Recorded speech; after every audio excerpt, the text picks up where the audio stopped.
Hey guys, welcome back to another video. If you follow me on TikTok, you'll know that I like to do decorative bases. And basically today what we're going to be doing is we're going to go through the process that I do, that I've learned over the years on how to do decorative bases fairly cheap. And on screen right now is a base that I'm doing for a dragon figure. And we're going to show you the step-by-step process of how to get an effect like this. I hope you guys enjoy the video, and let's get on with the tutorial. So on screen right now is an example of the type of stuff that you can build if you really stick with this and you keep layering up these techniques. This is a base by Gale Force 9, but I've used this as a reference when building other bases before in the past. And you can get really amazing effects just with some simple techniques. So on screen right now is a figurine from Reaper. I've simply cut and removed it from the base. This figure has been sculpted as though it's using some kind of energy to fly or levitate. Basically, we are going to make a water base and sculpt it to look as though the water is what's holding them up. And then we have this dwarf figure by Reaper, and I thought what better way than to make him look as though he's brawling in a tavern.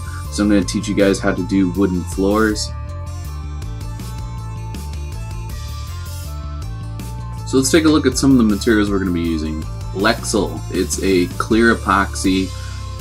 It's normally used for caulking in like bathrooms and stuff. You'll find it at your local hardware store.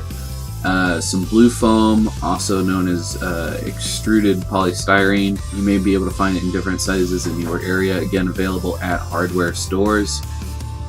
You're also going to need, obviously, a hobby knife. You're going to need some mineral spirits to water down the Lexel. You may decide you want to use some Mod Podge, or perhaps use some kind of a thicker paint to help seal the foam in case you want to spray paint this. You're also going to need basic basing supplies such as your static grass, foam, rock, any kind of ground covering that you want to use for this tutorial. You're also going to want to get your hands on some of the basing paints from Citadel. So let's start out with something simple. We're going to be making the tavern floor for the brawling dwarf.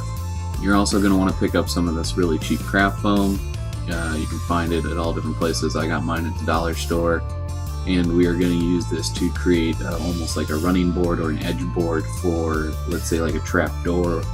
And basically what this is going to do is it's going to allow things to look a lot more realistic and break up the shapes. I ended up cutting the foam at 1 millimeter wide to create the image on screen. Now the trick to doing stuff like this is just to make sure that you get everything lined up. So you're going to want to draw yourself a pattern. I'm using this chrome tip marker because I know it'll show up well, but you can use whatever color you want. Here I'm marking off where I want the trap door to be, and then the orientation that I want the rest of the planks to be. In order to create a visually appealing look, I wanted to make sure that the planks were not either parallel or directly offset from the trap door, so I chose to put them at about a 45-degree angle. Now what are we going to make those planks out of? Well, once again we're coming back to the blue foam, the insulation foam, and basically we are going to go ahead and texture this large strip altogether. I am using the side of the piece to be the face of the boards. This allows me to cut the pieces extra thin, and this is something I highly recommend that you do so you can get nice thin boards. Cutting this stuff is really simple and very easy. You just want to make nice long shallow cuts and just keep working at it until you cut all the way through, and that's really it. There's no magic to it. Now I want to show you guys a trick for making sure you can always get a wood grain texture that looks realistic, and it's actually super cheap and easy, so we're going to cut outside. Alright, so why are we out in the garage? Well, normally I would use a wire brush to create the wood grain texture. However, sometimes it can be hard to find those. The best place to get one is a barbecue brush from Walmart, or Big Lots in this case. I just wanted to do this to show you guys that you can basically go down to your local hardware store or to Walmart or whatever and find all kinds of tools that can be used for the hobby industry. So all we're doing is we're sandwiching the piece of foam between our fingers and the metal brush here, and we are just going to basically pull it along with the direction of the grain of the foam, and that is going to give us a nice wood grain texture. It will be hard to see it here other than the deepest cuts. However, once we get inside, you'll be able to see that a lot better. Plus in the image I showed you before, you can see once we start adding the washes to it, things come to life real quick. So here I've made that trapdoor out of a square piece of foam. I've put a couple of sheets of cardstock on top to kind of build up the shape. And then on top of that, I've gone ahead and I've taken those baseboards that we kind of created earlier on in the video, and I'm just going to take a nice sharp hobby knife and I'm going to cut around the outside edge to remove all the excess that's hanging over, and it's really that simple. Once you get everything all cleaned up, it's really as simple as repeating the process to do all the planks. We're just going to glue them on one at a time, flip it over, and cut off the excess. Okay guys, and now that we've got everything all put together, it's really just going to be as simple as painting this up. Putting some pegs in the base of the model, just drill a little hole, clip off a bit of a paper clip, shove it in there. Once you figure out where you want the model to go, push it down into the foam to mark the holes. You're going to use those holes as a guiding hole, so just grab a pin vise or a small drill bit, and you're basically going to drill through the plastic base, and then you're going to sink the miniature all the way down into place, glue with super glue, cut off the excess of the pins so they don't get in the way, and it's as simple as that. Now what if you want to model it to look like it's outside? Well, simply grab a couple of rocks. It could be real rocks or they could be plaster ones like the one I have, and you want to pick out the location you want them on the base. Now something to keep in mind is that a rock in nature is somewhat sunken into the ground, so in order to recreate this, what you're actually going to have to do is figure out which side of the rock you want showing. Then obviously take the opposite side and you're going to actually sand it down. The best way to do that, just simply put down a piece of sandpaper on the tabletop and push the rock against it as you sand it, and then you're going to glue it in place using super glue. If you try to use anything other than super glue, it will eventually come back off. Now once you've got your rock in place, basically you're going to want to build up the ground cover, the shape of the earth, and one of the easiest, cheapest ways to do this would be to use sterling mud. However, if you want to whip up a big batch because you're doing a bunch of minis, I'm going to show you a quick recipe on how to do this that also includes sterling mud. You just won't go through anywhere as near as much if you just use the sterling mud on its own. We're going to be using some of the DAP wall filler and some Elmer's glue and a small dosage of the sterling mud simply to get the color. I wanted my ground cover to be a little bit darker and brown and a little thicker, so I ended up doing a slightly different mixture than what I'm going to tell you. But basically you want to use 2 parts PVA glue, 2 parts wall filler, and half a part of the sterling mud. Add a little bit of water, mix this all together. Now in my case I needed a bit more control over parts of it, and other parts I left a little bit soupy, so half of it is more watered down than the other half. For a bit more control you can apply this with a popsicle stick.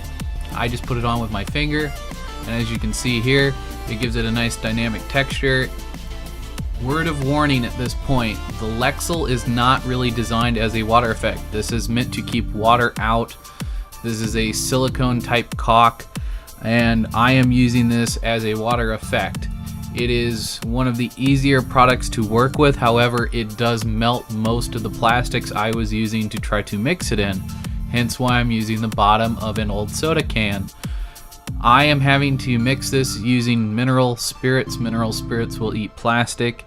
It's kind of like an acetone, it will eat the foam as well, so if you're going to use this with the blue foam or the insulation foam, you want to make sure you seal it first, either with a Mod Podge or something of that effect. And then it's just as simple as having a little squirt of this in the top of the can. As you can see, it's quite thick, and then adding some of the mineral spirits. Now again, we're using a product in a way it's not meant to be used. This is meant to thin this product, it's not meant to turn it into a soup, so it is going to act kind of like a jelly or a jam once we start to mix it up. This is going to take some manipulation to get it to where you want, but once it dries with a very realistic water rippled effect. And I, for one, happen to really enjoy the way that it looks. In my personal and professional opinion, you can achieve the exact same effects using Lexel as what you could traditional water effects such as Woodland Scenics, and it's significantly cheaper.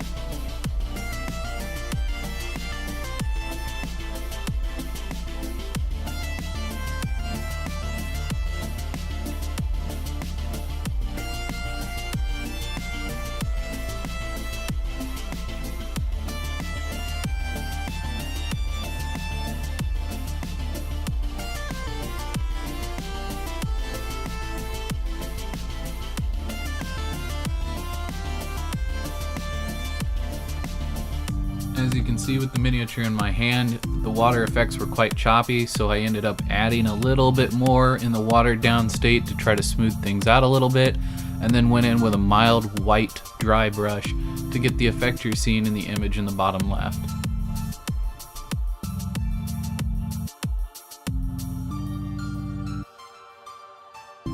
I hope you guys have really enjoyed this tutorial. I really enjoyed making it. Unfortunately, I had some major technical difficulties both with the painting materials that I wanted to show you, as well as with my computer. As I'm sure you noticed, about 4 or 5 minutes in, my microphone quality changed completely.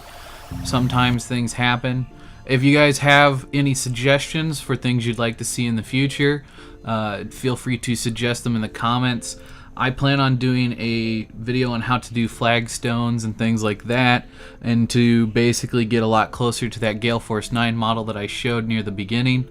I know that's something that a lot of you would probably be interested in. However, if you have other ideas for things that you would like to see, or things that you would like to see me try, feel free to post suggestions in the comments below. And until next time, guys, thank you very much for watching.